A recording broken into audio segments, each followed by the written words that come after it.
Choice Hotels get you more of what you value. Comfort Inn, it's calling your name.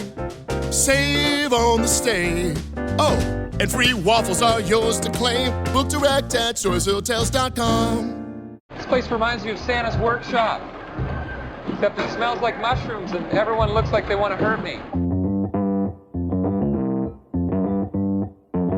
Live from Joe's mom's basement in Texarkana, Texas, it's the Stacking Benjamin Show.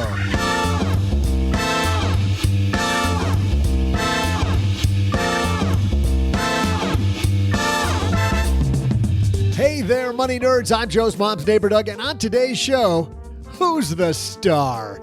Yeah, I know, Am, but you are the star today because we're handling your questions today about saving more money, starting a blog, being recruited by a financial company, the Roth IRA, and much more. Plus, in our headline segment, we're talking Tiger Woods. And that's not all. We'll throw out the Haven Lifeline to a lucky caller and leave just enough time for my incredible trivia. Here they are, two guys who are happy to help you kick off your Monday. Joe and O-G.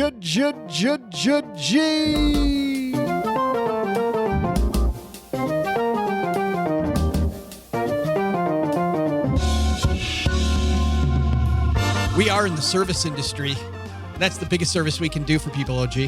What, help remind them that it's Monday? Well, remind them that it's going to be another great week. It's a great Monday. Absolutely. It's June already, for crying out loud. It's summertime. I know. Welcome to another episode of the Stacking Benjamin Show. You found us, and we are going to bring it for about 60 minutes because we've got your letters today. And I'm so excited that we're able to do that. And guess what? We're also going to tell you about compromise. Because isn't compromise a horrible thing? Dude, it's definitely my way or the highway. Come on. Compromise? You know me. Compromise is my middle name. You'd never found a compromise you didn't hate. Yeah, exactly. Right.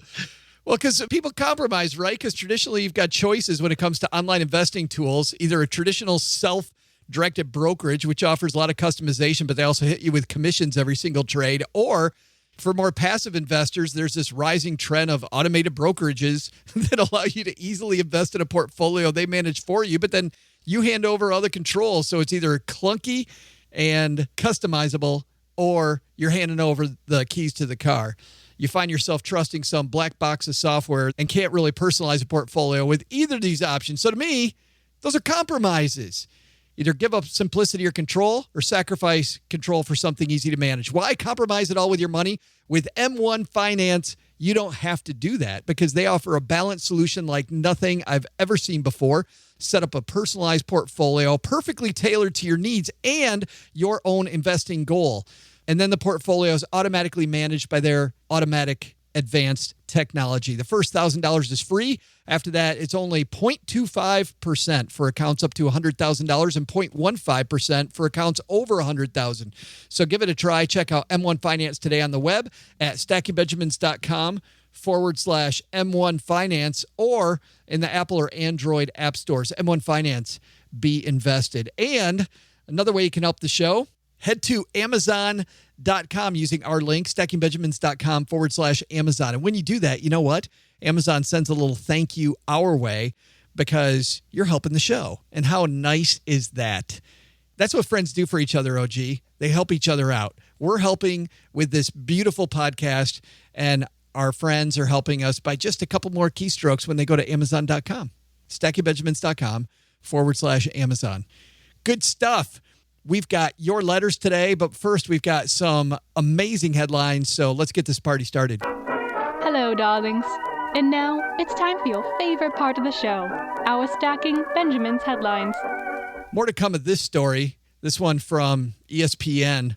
Tiger Woods arrested on a DUI charge in Florida, but says alcohol, quote, not involved.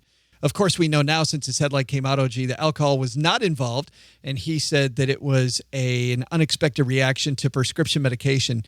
There's probably more to that story than just that, too. Right. There might be a little Brett Favre situation going on there. I don't know that joke. Yeah. Well, it's not a joke. He got addicted to painkillers. Oh, yeah, that's not funny then. Yeah, no, not at all. Yeah. Couldn't have happened to a better guy. I don't. Is Brett Favre a bad guy? Well, he played for the Packers, right? I mean. Oh, wow. Wow. There goes all of our Wisconsin fans right there. You know, when We'll you live. I wanted to bring this up, though, because Greg McFarland on Fridays talks about the cost just of drinking, right? You go out to eat at a restaurant and you add a couple drinks to your bill, and baby, that bill goes up in a hurry. Is this supposed to be an intervention? Is that where this is headed? We're sitting you down.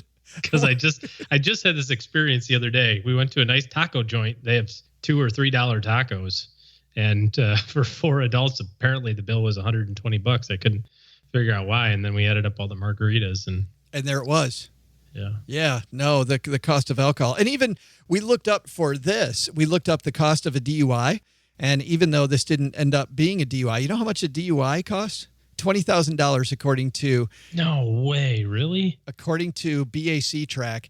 And by the way, it can be more than that. Obviously, you have the cost of the attorney fees. You've got the cost of Insurance would go up. Yeah. And impound fees, all sorts of stuff. they say that many states now require DUI offenders to install pricey ignition interlock devices, right? Where you got to blow before you go in there. The alcohol is expensive, and excessive alcohol amazingly expensive. Plus, for somebody like Tiger Woods, let's say that this was a DUI. It's not. But let's say that it had been. I mean, what does that do to sponsorships, right? Well, this happened the last time, right? When he had his deal with his wife. Yeah. He lost 4 sponsors in the matter of a few hours. And all of a sudden, what was a private incident cost him $50 million or whatever. So it's even more expensive for teens. It can add up to $40,000 in expenses. And think about this. If you're somebody going for a job interview, I mean, the more things your record is public. You're a teenager with a DUI trying to get your first job. I'll be a good piece of delivery person, I promise. Yeah, good luck with that. Boy, tough stuff there. Don't do that. Uber is way cheaper. Agreed. And in our second headline, a new survey from Blackrock found that, listen to this, OG, nearly 1/3 of investors incorrectly believe that you can't lose money with fixed income investing, and revealed other misconceptions. Joining us from Blackrock to discuss it, Karen Schenone, a fixed income product strategist within Blackrock's Global Fixed Income Group. Welcome, Karen. Thanks for having me, Joe. Let's talk about this, because I think, we hear about the teeter-totter when it comes to fixed income investing. And I know from my days as a financial planner, most people think the teeter-totter means stocks go up, bonds go down, stocks go down, bonds go up. And that's not true at all. Yeah, I think a lot of people out there just don't know that much about fixed income. I think people just naturally have more knowledge about stocks, and they don't really think about the time value of money and how bonds actually can work for them. What's the biggest misconception that you found? I find that people tend to think fixed income is very safe, or they tend to abandon fixed income when they think interest rates are going to rise. You kind of have two sides of the coin there, where people either don't really think through the risks of that part of the portfolio, or they just want to avoid it entirely because they don't understand those risks. Well, let's talk about that for a second. Interest rates and bond prices, how do those correlate? Those have a negative, we like to say they have a negative correlation, meaning that when interest rates go up, bond prices go down, and vice versa. And so why is this? Let's just take it back to a simple bond example. If you've got a bond that is worth $100 today and paying a 3% coupon, all of a sudden interest rates go up and now they're at 4%, but you're only getting 3% from that bond. So the present value of that bond will fall to adjust for the fact that you could go out and buy a new bond yielding 4% in the market. So I think that's just the simple bond math that takes place. But I think for any investor with a long-term time horizon, even if interest rates go up, that's actually a good thing for you. Because, yeah, you might take a little bit of mark-to-market loss on your bonds today, but you have the ability to reinvest all those cash flows at higher yields going forward. So I think for savers, a little bit higher rates is actually a good thing. Does that mean, though, that bonds for a lot of us are better than in something like an IRA? Because when I'm reinvesting, that reinvestment's getting taxed every time? That's one of the ways you can make your investments more tax efficient, because the most bonds will pay off a coupon that is going to be treated like ordinary income, unless you have a municipal bond, and that those are going to be exempt. The coupons that those bonds pay are exempt from federal income tax. So I think it just depends on your tax status, how you think about investing. But you could even utilize short-term bonds in a taxable account if, let's say, you were saving for a medium-term goal and you didn't want to take a lot of risk with them, but you wanted to get a little bit more yield than maybe putting it in a bank CD. So when we look at bonds, how do we evaluate which bonds are right in our portfolio? Because I think a lot of this misconception even goes as far, Karen, as people not knowing the wide breadth of different types of bonds that are out there. Yeah, I think people kind of forget what fixed income investments are for. So I would just take a step back and ask, what do you want bonds to do for you?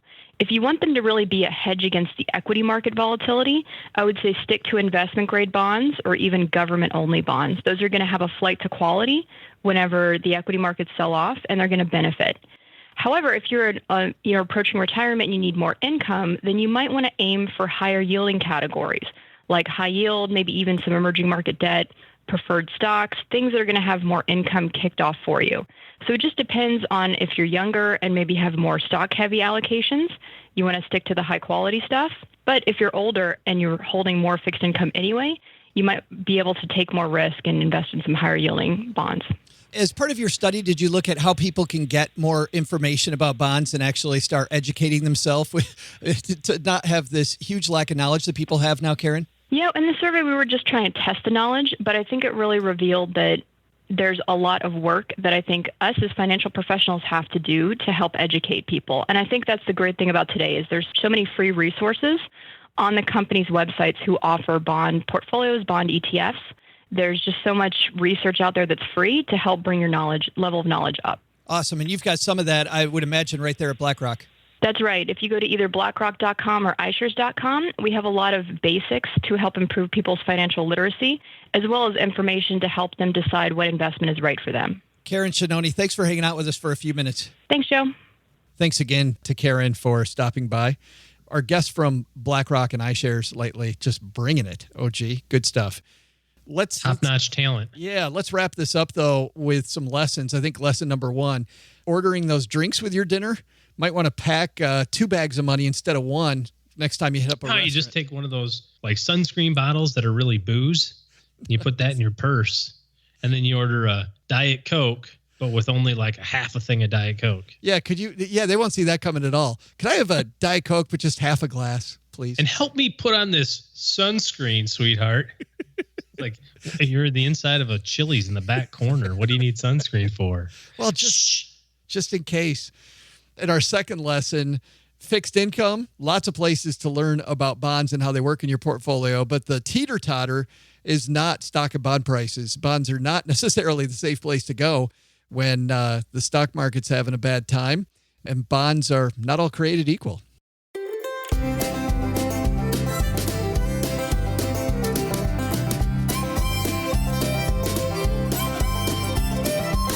It's that time for us to bring out the mailbag. We've got tons of mail.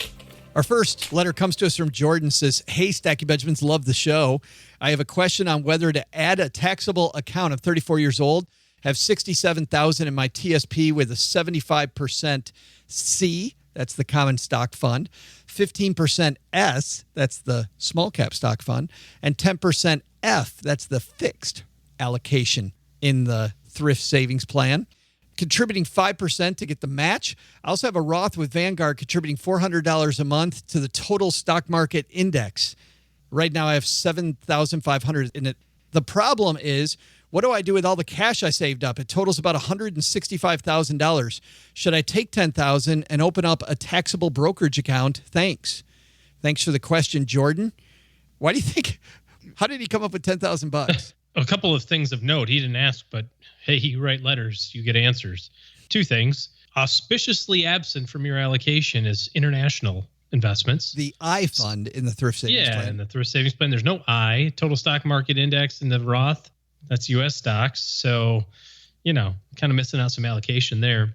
Why would you dollar cost average $400 a month if you've got $160,000 sitting in cash? Why don't you just fund the Roth right now and be done with it?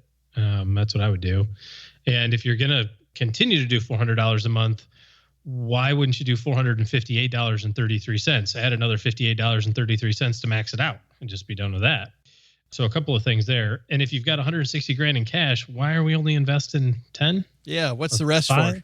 Maybe there's another reason for that money. Yeah. That all depends on his goal, right? I mean, if he's got a 1 or 2 year goal, he wants to leave it alone. And maybe head to Magnify Money and look for his best option there. But then, maybe takes the 10,000, sends it over to a place like M1. But I don't know what for. I mean, you start with a goal and you work backwards. And I'm not sure, Jordan, if this is retirement money, it's invested one way. If it's college funds for the kids, it's a different way. If it's a house down payment in 2 years, it's a third way. And I'm still stuck on I've got 160 in cash. What should I do with 10? I'm like, well, 10 you should leave in cash. The other 150 needs to get invested. That's what I'm thinking. Right. That's the way to go. But anyway, so the next logical step is going to be the brokerage account after you've filled up the other accounts. You might also consider with that amount of money in cash, why not really jack up your TSP contributions to max that out? Instead of doing 5%. Yeah, instead of doing 5, do whatever it is to get the full 18,000 in.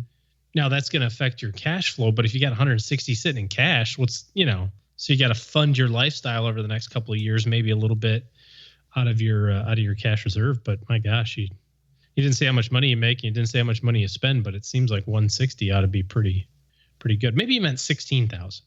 Yeah, maybe 16,500. Take 10,000 and move it. I don't know. If it's 16.5, then I don't think so either, because then you need 16, cash reserves. So a lot of unknowns there. I think that's about all we can do, Jordan. We need more information, but thanks for the letter, and glad you like the show. Next question comes from Daryl. Daryl says he's seriously considering starting his own blog. Are there any courses we recommend that would give him a jump start, or some other resources we recommend? We have a sister site called For Profit Blogging, Daryl, that our business partner Kathleen runs, and I like that. She has a new book coming out called Blogger's Ed, which also can be helpful. I like the Smart Passive Income podcast. That's where I was going to go, was Pat Flynn, and start at day one of his stuff and start reading. Yeah, yep. Pat Flynn, good stuff there. However, let's talk about blogging. Oh, gee, you and I started blogging a long time ago now. It seems like about 8 years ago. And has it been that long? I think it has been. And that is insane. And you know what? We kind of sucked at it. Yeah, blogging is hard. Well, one of us sucked at it. Yeah, and it wasn't me. Just, it wasn't. You're right. It wasn't. Not to throw you under the bus, but it wasn't me. No. Well, I always say when I talk to people from the show, I say, we started this blog and neither of us liked to write. One of us was trained to write and it wasn't me. And neither of us liked to do it. And we would spend 3 hours on the phone talking about all the stuff we were going to do to write, but then never write. So then we finally said, you probably said it or I said it. We said, well, you should record this and put this as the blog post. Yeah. Because, our conversations are more exciting than whatever the hell we're going to write about. It was also more in our wheelhouse, though. I mean, you and I have, they talk about 10,000 hours. You and I have done microphone work before. We've talked money on the radio before. So we had it was something that we were good at. The frustrating thing about blogging that's debatable. Is that for every one podcast, I heard the statistic, there's something like 10 or 20 blogs for every one podcast. So it is a difficult place to do anything more than, I think, give yourself accountability toward your goals. If you want to bare your soul and have people follow you, I found that the blog posts that were best for me were ones that were more personal. Originally, when you and I started, we thought we were going to be these geniuses giving like these tips about money on the internet. And those didn't go anywhere because everybody's doing that. But when we talk personally about stuff like my son mounting our car on the mailbox. Gosh, that was a great story. That kind of stuff got a lot of traction. So it's got to be personal.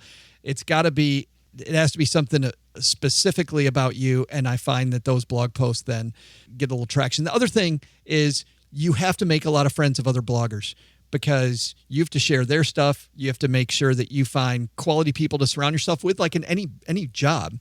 But you can't just write it and they'll come. You can't do that. And you have to write it all the time. And yes, and the more you can never stop. Yeah, the more you write, you have to be consistent. The more you write, the more people will also come because they know reliably where to find you. So, Daryl, good luck with that. I'd encourage you not to. But well, I mean, yes and no, right? If he's got something cool that he wants to share, that's true. Make it happen. Yeah, good. Send us a note, and once you get it started. Next letter comes to us from Stash Cash. Yes, that's really the name that they sent us. It says, hey, Joe and OG, curious about the mega backdoor Roth. Okay, one more time. We got to quit calling it the backdoor Roth if we're gonna. If we wanted to keep on continuing. Yeah, if we want to keep that. But curious about the mega backdoor Roth. I need some guidance before pulling the trigger. My wife and I both work for a company that allows after-tax 401k contributions as well as in-service distributions of those contributions. Based on my understanding, These are the two magic ingredients needed for the Mega Backdoor Roth. We both currently max out our pre-tax contributions in addition to an employee stock savings plan that has a 15% discount with a 6-month look-back period. Man, there's a lot there that I just said that people listening to the show won't understand. So he can buy stock, and he buys it for a 15% discount, and they look back the last 6 months, and they see what the lower price is. Generally, it's only on the 2 days, either the day at the start of that 6-month period and at the end. Days in the middle don't matter, but you got to read your plan document specifically to see how they actually do the employee stock purchase plan, or we call it the ESPP. He says, since there's still money available, I started looking into other options and was pleasantly surprised that the Mega Backdoor is an option for us. As far as I can tell, we can each contribute up to the $54,000 limit after accounting for pre-tax contributions and company match, and should be able to withdraw that into a Roth IRA. How can I ensure the contributions and withdrawal are independent events? And if for any reason they are deemed to not be, what does the reversal look like? I realize I could have some gains that would be taxable as ordinary income, but I'm fine with that. Finally, if there is enough money to get to the limit, would you shift money from the employee stock purchase plan? Thanks for everything you do. Cheers. Man, there's a lot there. So first of all, let's define for people this idea that they have to be separate events, because that's an important part of putting money into a Roth if you are over the income limit, which is what he's talking about. Right. So what he wants to do here is he's contributing. Let's just take one plan, because he said he and his wife and all this other sort of stuff. So what he's saying here is he's contributing the maximum to the 401k. Let's call it $18,000. But the maximum that you can put in pre-tax plans is $54,000. So his employer's giving him a match, so that's going to count against that 54. But he's got extra money. So how does he save that extra money? A lot of times we just automatically jump to a regular investment account or something like that. So assuming that this is retirement money, what he's talking about is putting this in after-tax contributions. So fancy way of saying no tax benefits, right? So he's going to take some number between his $18,000 and the $54,000. Let's say that he's got another $20,000 a year that he wants to save. And he's going to take that $20,000 a year and put that also into his 401k, but that's going to be coded as no tax benefits. Then at some interval, some people do this every 6 months, some people do this once a year, some people wait a couple of years and do it in one lump sum. He's going to transfer the money from his after-tax contribution account to his Roth IRA at a different place. That's considered the Mega Backdoor Roth, right? I had to whisper it in case anybody was listening. So what effectively just happened? Well, he effectively just put 20 grand into his Roth IRA. Well, yeah, there's going to be some taxes due, maybe. If he put in 20 and it grew to 22 and he transfers all 22 over, well, he's going to have to pay taxes on the $2,000 gain. But that's a small price to pay to now have $20,000 in a Roth, right? Especially since you weren't able to contribute to it if you make over the income limits. So everything that he talked about sounds fine to me. The only question that he had was, should I reduce my contributions to my ESPP plan in order to make this happen? And that's just going to be a function of liquidity and what your timeframes are. The ESPP, the stock purchase plan that he's getting the discount on, is a pretty liquid type of account. A lot of times people use that for trips. Sometimes people use it for, this is how I'm paying for a school tuition, just kind of forced savings, quick 15% discount, boom, get the money back out again. If you need that liquidity still, then I would say no, you're not going to take it from there. You're going to have to come up with the savings elsewhere. If it's purely retirement money and you go, yeah, I'm not going to touch it for another 30 years, off you go. Take it from wherever you want. It's nice to be able to save that kind of money. It is great to be able to save that kind of money. Thanks for the question, Stash Cash. I like that. Mom didn't like him very much. No, not at all. Did I tell you that at Autumn's graduation from Arkansas, there was a woman who was graduating, and I don't remember exactly the woman's name, but I think it was Alicia, and her last name was Wright, and her middle name was Always. And it was Alicia Always Wright. It was such an awesome middle name. I loved it. I thought that was great. Kids are going across the stage one after another. Kids, young adults going across the stage one after another. And she came on, and you could hear the entire place buzz with that middle name. Next question came to us from Joey. Joey says, I have a relative who's attempting to recruit me for Transamerica. I'm definitely not going to do it, but could you give an outline of actually what they do, what to be concerned with, why it's a bad idea? I'd like to give some advice on this to the relative, but I'm not sure how to do it. Now, I looked up Transamerica, and my understanding is Transamerica is not a company where they do multi-level marketing stuff. I think what he's talking about is Primerica. Gotta mean Primerica, right? Has to be. Because somebody's trying to recruit you to Transamerica. That sounds like a regular old job, and you might want to consider it. Sounds like a job. Ask what the benefits package looks like and the pay rate. And yeah, unless there's something going on that we don't understand. But he says it appears to be an MLM, which is multi-level marketing financial services scheme. Am I being too harsh? He says, here's some of my questions as the senior, quote, director of marketing is calling me. The company is called Turning Point Financial, and we looked at that up. It was pretty obtuse. I couldn't tell who they were affiliated with from that link, but multi-level marketing. Let's talk about that in Primerica.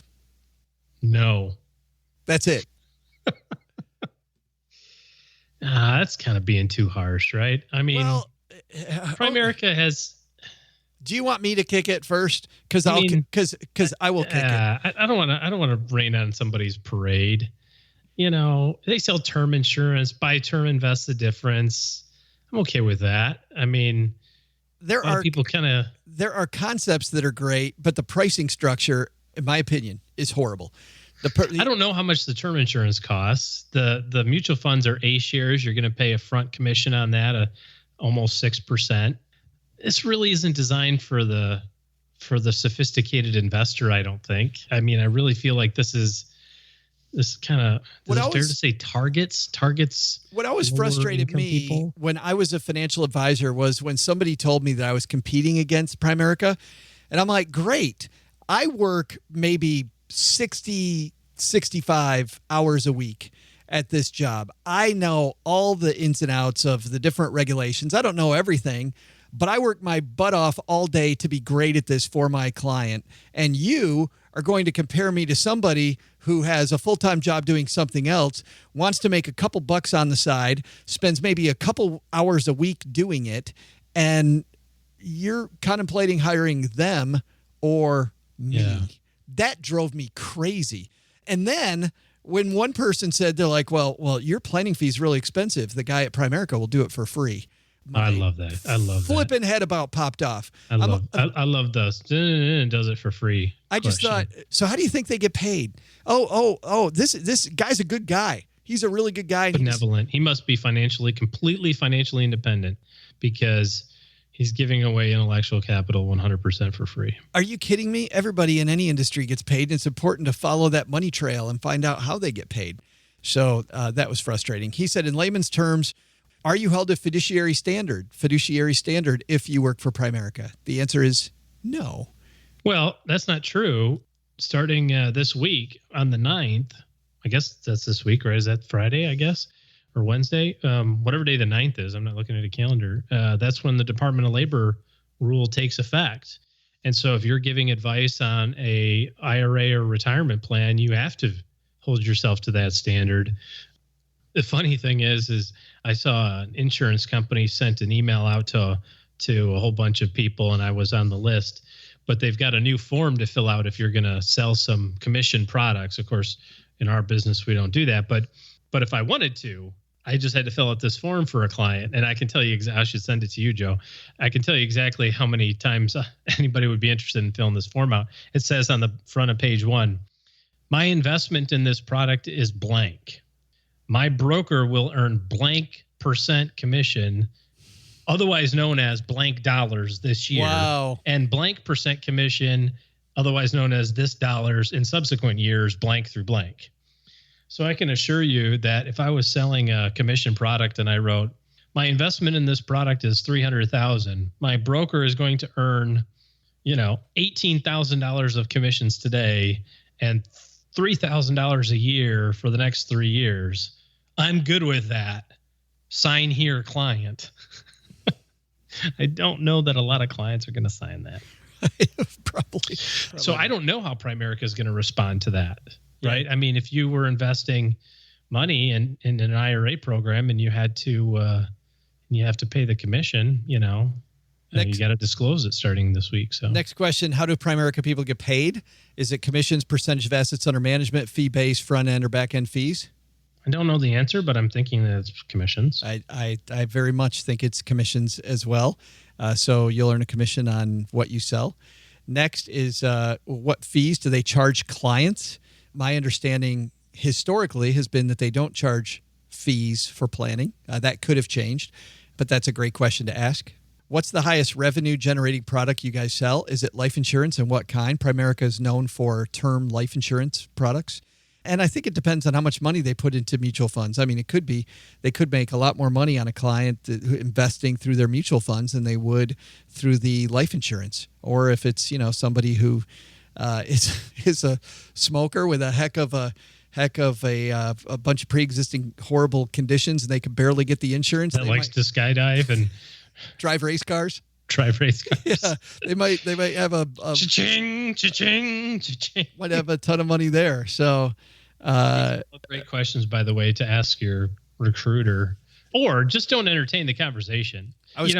Maybe the outcome on this, rather than stepping on any family member's toes, is just to say, you know what, thanks for the offer. I really appreciate it. But this, that's just really not for me. I've got 1,000 other things I got going on in my life right now. And if it piques my curiosity, I'll get back to you.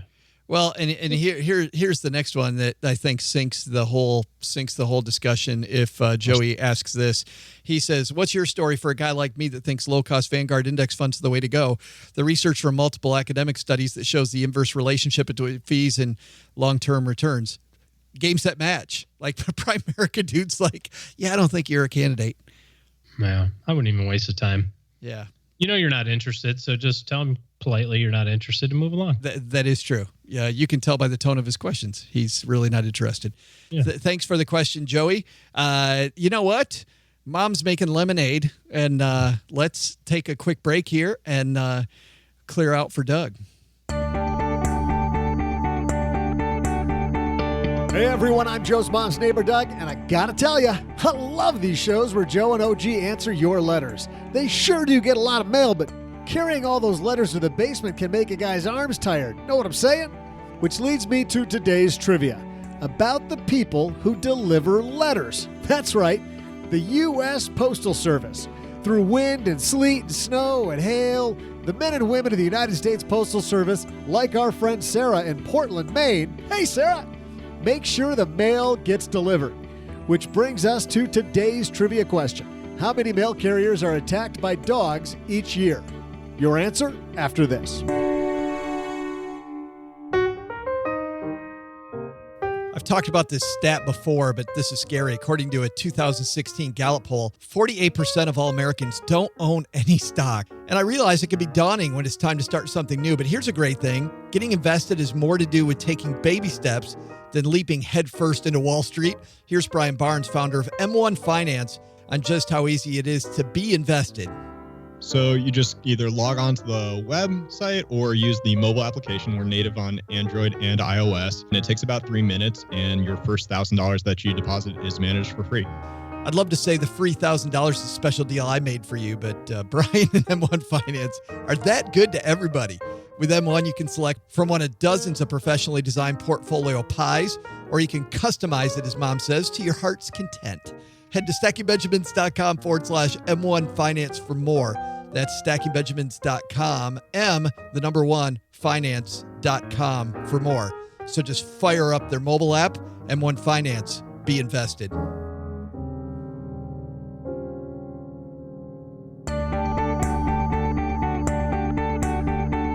Hey, trivia fans, I'm Joe's mom's neighbor, Doug. Before we get back to the trivia, I want to give a round of applause to all the mail carriers out there. Yeah! Okay, here was the question. How many mail carriers are attacked by dogs each year? The answer? More than 6,000. That means they're dealing with dog bites multiple times a day. They even have a National Dog Bite Awareness Week every year to try to reduce attacks. Our mailman Larry told me, in fact, that last week he saw a boy with a dog and asked the kid if his dog bit. Kid said no, and then he just bit Larry. I mean, the dog just reached right out and bit Larry, the mail carrier. Larry said, "I thought you said your dog doesn't bite." And the kid answers, "Yeah, he doesn't, but that's not my dog." See ya. I think Doug should keep his day job. I think so. Does Doug have a day job? Do we even know it? If we have no idea if our neighbor has a day job. Hey, let's throw out the Haven Lifeline and tackle some of life's, or rather life insurance's most important questions.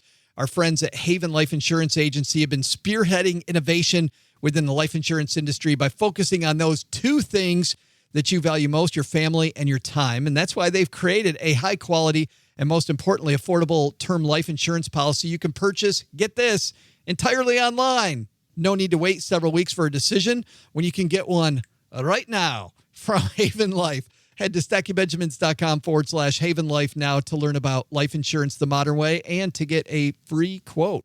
Had a nice shout out to our friends at Haven Life from our friends on Twitter, Apathy Ends. They wrote to me and said, Average Joe Money, I used Haven Life this morning, sat down at my desk at 7:17 a.m. and had a $500,000 policy approved by, get this, 7:28. Impressive. 11 minutes. 11 minutes. To buy life insurance and completely approved. StackyBenjamins.com/Haven Life. Today we're throwing out the lifeline to our friend Kara. Say hello, Kara. I am Kara from Northwestern University, and Dan Macklin came and visited our campus this morning, and I mentioned Stacking Benjamins is one of my favorite podcasts. So it was exciting to put the two together. He had great things to say about you, so keep up the good work. Thanks. How about that, huh? Dan Macklin saying good, and Kara saying good stuff about us at Northwestern of all places. At Northwestern. That's a finer university. That's highbrow up there. Yeah, correct. And Chicago's such a great town. It is such a great place. Love Chicago. All summer long. A little cold and miserable in the winter, but I heard it can get windy there. Is that true? Nope. Total myth. Not true at all. Nothing to do with nothing.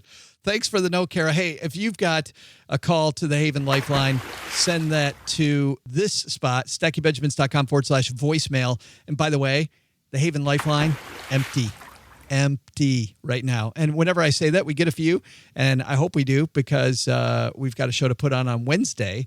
And as of right now, we've got a ton of letters, and we've got the empty Haven Lifeline. StackyBenjamins.com/voicemail, or just head to StackyBenjamins.com and look at the top and click on the questions for the show link, and you'll see the Haven Lifeline right there. Really easy to leave a message right through your computer like Kara did. Let's get back to it, man. We've got a few more letters. This next one comes to us from Matt. Matt says, first of all, love the show. Now, I've heard jokes on the few episodes about both target date funds and bond funds being bad investments. Naturally, has caught my attention as I'm currently invested in a target date fund in my 401k and have a few shares of bond ETFs in my taxable investment account. Now, as a 25-year-old, I haven't been investing for very long, so I was just curious to hear what makes you see these as bad investments? Wondering if these are investments I should be changing up or not for my situation. Thanks for the letter, Matt. Now, let's be clear. I don't think that any investment is quote unquote bad. And definitely big thanks today to Karen Schenone today for coming on the shortwave and teaching us a little bit about how bonds work.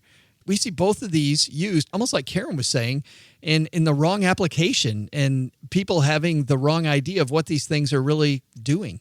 Yeah, there's no such thing as a bad investment. There's also no such thing as a good investment. It's all about the application of the tool.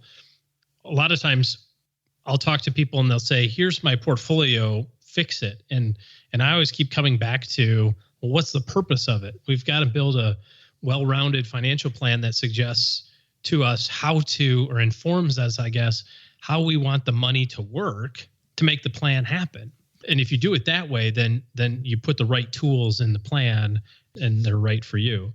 I don't like target date funds because they do the wrong thing, which is they get you too conservative, too close to your goal. Now, arguably, you could look at a target date fund like, let's say, a 2060 fund, and it's going to be pretty much full equity now, meaning almost all stocks. It'll be automatically diversified, so it'll have a mix of big companies and small companies and international and up-and-coming countries and that sort of thing. And if your plan is to just park it there while you accumulate money so that you can design an asset allocation that's more specific to you in the future, that's fine because it'll be fully equity for the next 20 years. The issue that I have with them is that they have this, they say it, you say it, Joe, glide path, which I hate that phrase, by the way. It's like some people don't like the word moist. I don't like the word glide path. It just shivers down my spine. Nails on a chalkboard. The glide path of the portfolio, I just threw up in my mouth a little bit, is such that it makes you very conservative at retirement. And if you look at the expanse of your future retirement and say, I'm going to retire at 65, that day is not the end of your investing life. That's the middle. If you started saving when you were 25 and now you're 65 and you're going to live to be 100, 65 is kind of in the middle. So your money should be invested just like it's in the middle. And now you have to have money that's available tomorrow. And you've got to have safe and secure money for the next 2 years, as part of the overall retirement plan. But you also need money to live on when you're 92. And if you're 65 today, that money ought to be really, really, really long-term investments, And so I don't like the fact that path makes the portfolio become really conservative right at the point when it kind of needs to be most aggressive. Well, here's what I don't like. Maybe not most aggressive. I don't like the fact that most of these target date funds are built in a way that they're just fees on top of fees. So you'll have... Well, that's kind of part two of this, right? Yeah, you'll have a fund that is a fund from that company, and they charge a management fee inside of that fund, and they stick that in this target date fund, and then they have a manager that manages the allocation of all these funds that they get paid on already to manage. So fee on top of fee. Target date funds as an industry are fairly expensive. Now, there's exceptions. There are some there's some target date funds that charge very, very low fees. But generally speaking, you want to look at that target date fund inside your 401k and see, Matt, what the fee is versus the other funds, and you might be unpleasantly surprised. Yeah. As far as the bond question goes, my belief system is that there's no better place to be than to be the owner of great companies throughout the world. And when you look at the return of fixed income compared to the return of equities, I can't see why you would ever do that. I know that there's a balancing act from a diversification standpoint that you want to be cognizant of. But at the end of the day, you can achieve a great level of diversification by investing across multiple countries and different sectors and big companies and small companies and so forth without having to limit your upside potential by having a tranche of your portfolio that's guaranteed to be an anchor, especially if this money's long-term money. Matt, you said you're 25. If this money is retirement money that's 40 years from now, I don't know why you have anything that isn't 40-year money. Like all of the money should be 40-year money right now. And in 38 years from now, you can have 2-year money and 40-year money. But that's a long time from now. Great stuff. Great question. Thanks for the question, Matt. Let's move on. Our next question comes to us from Rebecca. She says, hi, I'm so confused about HSAs. I know you need a high deductible health plan to qualify for an HSA, but does any health insurance plan with a deductible over $1,300 and below the out-of-pocket max of $6,550 count as a high deductible health plan? Am I even reading IRS publication 969 correctly? My husband's affordable care plan with a deductible and out-of-pocket max of $7,150 isn't a high deductible health plan? Thanks for the question, Rebecca. And she's right. HSAs, especially if you're on your own, can be very confusing. Unfortunately, you have to look at the plan specifically for it to say whether or not it's a high deductible plan. Generally speaking, they say that they are high deductible plans. Just because they have high deductibles don't make them high deductible plans. Which makes a ton of sense. Absolutely, 100%. Here's what we're going to do. We're going to give this plan a high deductible, and it's not a high deductible plan. But it has high deductible. It doesn't matter. Yeah, because it's all about the type of care and all these other inner workings of stuff that I have neither the time nor inclination to try to decipher on my own. So for ours, we just look at it as the plan has to say high deductible plan, and then we can contribute to an HSA. If it's not, then you can't. Thanks for the question, Rebecca. We have some news here. Another letter. I got this letter from Emma over at Moneyline. If you remember, Dee from Moneyline was on a couple weeks ago. They're an app that is a pretty comprehensive app, a lot like Mint, with the exception that they also give a little bit of advice. I guess Mint gives a little bit of advice too. This good news out of Moneyline says that they've launched some new features designed to make the financial goals of its 1 million plus users easier to achieve. New features are a streamlined borrowing experience for people that want loans through the site. They have a simple data-driven advice piece that now pops up based on your individual spending habits and your credit profile. And also they offer a lot of new ways to improve people's credit health because they work directly with TransUnion and Equifax. I always love it when I see innovation from the innovative companies we have on our Friday FinTech segment. So congratulations to Moneyline for the next innovation on their platform. Keep on innovating, innovators. Looking at the time, I think that's going to do it for today. Thanks to everybody who sent us a letter. If you have a letter for us, we are happy to take it. I'd tell you, please go to the Haven Lifeline, StackyBenjamins.com/voicemail. Leave us a note that way. And it's like the Fast Pass line at Disney, where you get to bypass the crowd. But certainly, if you want to write me a letter, it's joe@stackingbenjamins.com or use the contact form on the website. Go to Stacking Benjamins, click on question for the show, and just below the Haven Lifeline, you'll see the ability to write us a letter. Thanks to everybody also who's left us a review of this here podcast. Reviews help people understand exactly what they're getting into. And reviews don't have to be long and complicated. They can be short and to the point. As an example, here is a 5-star review from Andrew. Says, tremendous interviews and insights. Longtime listener, Stacking Benjamins, I want to thank you for bringing on fantastic guests who add such a wide range of clear insights to your already helpful podcast. This is just a friendly note thanking Joe and OG and Doug and others for your great work on one of my favorite shows. And as a fan of movies, I'm always glad to hear about what you think of various films. Do we talk about movies? I don't think we talk about movies on the show, do we? I didn't know that. Not very often. Yeah. But thank you. Thanks for the... See, it's a great review going up on Mom's Fridge. Thank you very much. One last thing. If you're looking for financial help in your corner, OG's taking on clients. And here's how you get to him. StackingBenjamins.com/letter O and letter G. StackingBenjamins.com/OG. And that'll take you to his calendar. And you can talk about what it would take to get OG in your corner.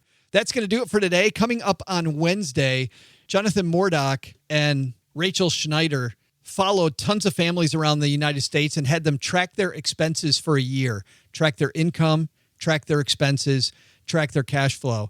And they have an amazing new book out called Financial Diaries that goes through some of the stories of these families and the things that are happening around the United States with family incomes and some of the struggles that people have making money and the way people are addressing those struggles. So the authors of Financial Diaries coming up on a Wednesday on the show. Excited for that one, OG. That's going to be a lot of very interesting. I was going to say a lot of fun, but for people who are struggling, it's not a lot of fun. It's going to be very interesting. That's probably a better thing to say.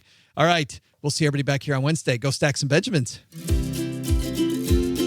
So kids, what did we learn here today? First, here's an obvious one. Drinking and driving, while the arrest on your record isn't great, and you could kill someone, there's also a financial cost that's way higher than an Uber or just a pillow at a friend's house. Second, Roth IRAs, there are ways for everyone to participate regardless of your income. But let's stop calling them you know what. But the big lesson? Don't tell Joe's mom your hilarious joke about the boy and the dog unless you want to have your ego crushed. The woman has zero sense of humor while monster trucks are on TV. Special thanks to all the listeners that sent in letters. If you're thinking about asking a question but want to jump to the front of the line, try out the Haven Lifeline. You could have an answer in a couple of weeks. This show was created by Joe Saul-Sehy, produced by Richie Rutter-Reese, and engineered by the amazing Steve Stewart. Kathleen Selmans handles design, newsletter, and classroom opportunities. If you'd like to learn more, head to stackingbenjamins.com/classes. Online, visit us on Twitter at @SBenjaminsCast or on our Facebook page. Shannon Cowan is our community manager and social media guru. I'm Joe's mom's neighbor, Doug, and I'm pretty much the guy in charge of everything around here. SB Podcasts may receive payment on the show from sponsors and guests, in the form of books, giveaway items, discounts, or other remuneration. There's no way you would take advice from these dorks, but like Joe's mom always says, don't take advice from people you don't know. This show is for entertainment purposes only, and before making any financial moves, consult with a real financial advisor. Special no thanks to our neighbor's evil dog. With all the talk going around about vicious breeds, we need to shed some light on the terror that is Chihuahuas.